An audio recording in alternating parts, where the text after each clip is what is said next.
Da li vam je ikad palo na pamet da pomiješate kavu i sodu bikarbonu? U ovom kratkom videu ću vam pokazati zašto biste to trebali učiniti i začudit ćete se kako se toga niste ranije sjetili. Prvo što vam je potrebno je mala posuda u koju ćete dodati jednu žlicu kave ili još bolje taloga od kave koji je potpuno besplatan i možete ga dobiti u restoranima koji ga obično bacaju u smeće. Zatim dodajte jednu žlicu sode bikarbone. Omjer je 1:1. Promiješajte. Potom dodajte 100 ml deterdženta za suđe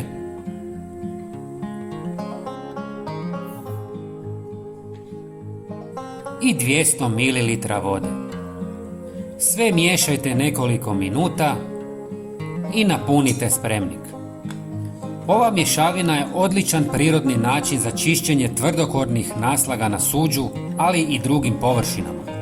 Soda bikarbona i kava djeluju kao apriziv, razgrađujući masnoće i mrlje, dok deterdžent otapa ostatke hrane i masnoće. Ova kombinacija je nježna za površine, ne oštećuje ih kao agresivne kemikalije. Također, prirodni sastojci su sigurniji za zdravlje i okoliš, dok su kemikalije često iritantne i toksične. Upotrebom ove mješavine možete postići odlične rezultate bez upotrebe za štetnim kemijskim proizvodima.